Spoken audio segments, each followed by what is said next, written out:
In our digital world, we tend to think of data as, well, as something totally abstract, almost weightless, right? Just ones and zeros floating around in the cloud.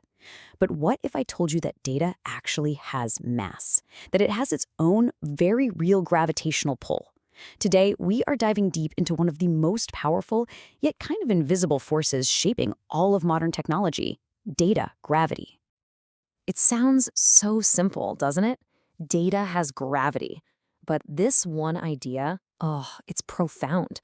It gets to the very heart of why your favorite app might feel slow, why your company's cloud bill is exploding, and why the entire map of the computing world is being redrawn as we speak. You can think of it like a new law of physics for the digital age, and honestly, understanding it is absolutely essential. So here's how we're going to break it all down. First, we're going to define this new law of physics. Then we'll look at the seriously punishing costs you face when you try to fight it.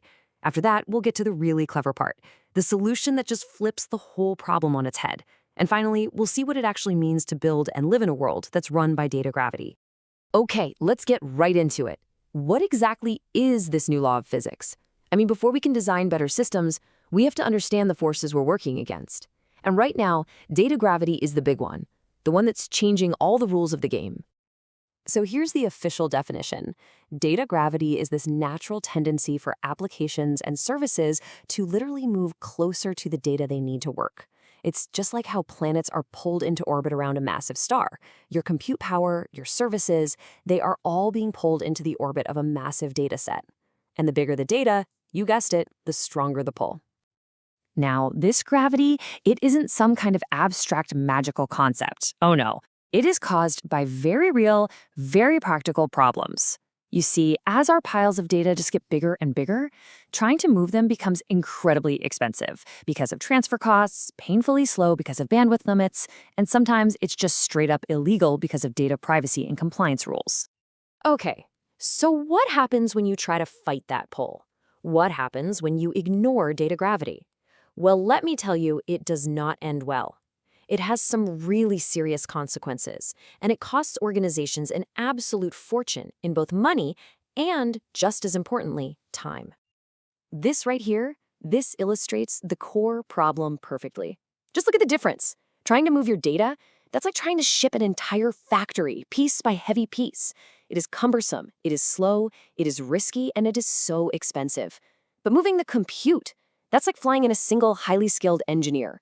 It's lightweight, it's fast, and it's way, way cheaper.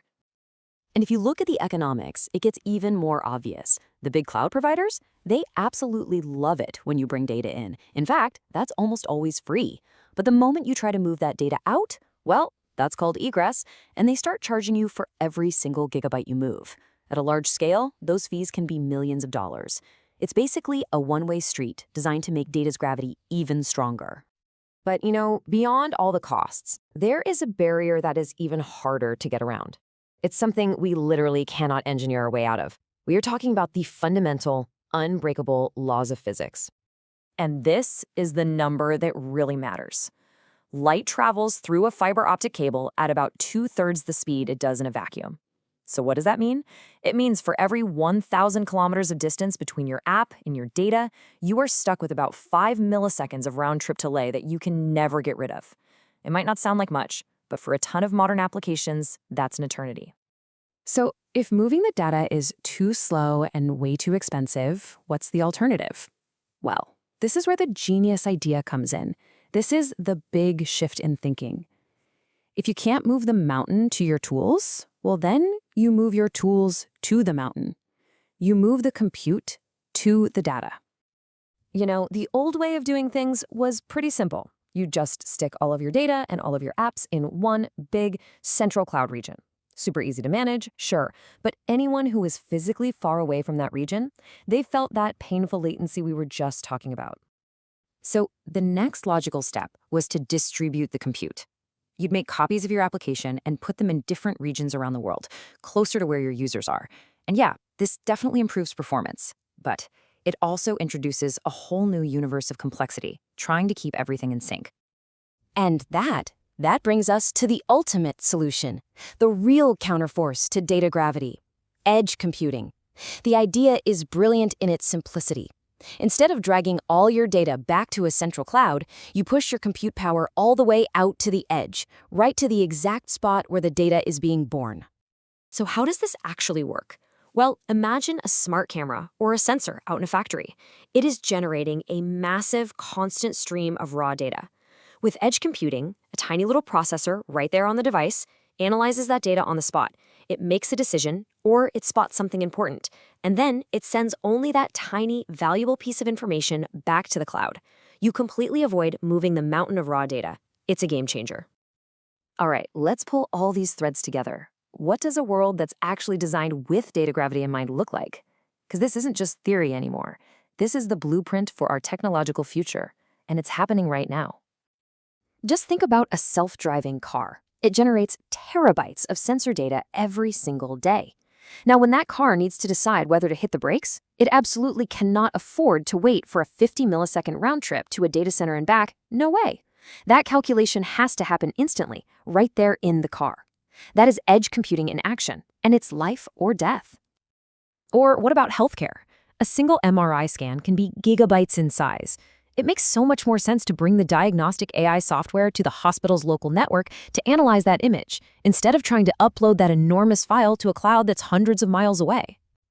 And this isn't just for small devices. This applies at the biggest scales imaginable. When you want to train a giant AI model on a petabyte-scale data lake, nobody, and I mean nobody, moves the data. It's just too big. Instead, they spin up a massive cluster of computers right next to the data, run the job, and then shut it all down. They always move the compute, never the data. So all of this leads us to a completely new way of building things. In this new world, data pretty much stays put right where it's created. The central cloud doesn't go away, not at all. But its job changes. It becomes the control plane, kind of like the central brain for coordinating everything. But the real split-second work, that all happens out at the edge, right next to the data. At the end of the day, data gravity forces us to stop thinking about data as something we need to move around. Instead, we have to see it for what it is, a destination. It's the new, unmovable center of our digital universe. So the big question for all of us isn't how do we move our data anymore? It's, okay, since we have to go to the data, what incredible things are we going to build when we get there?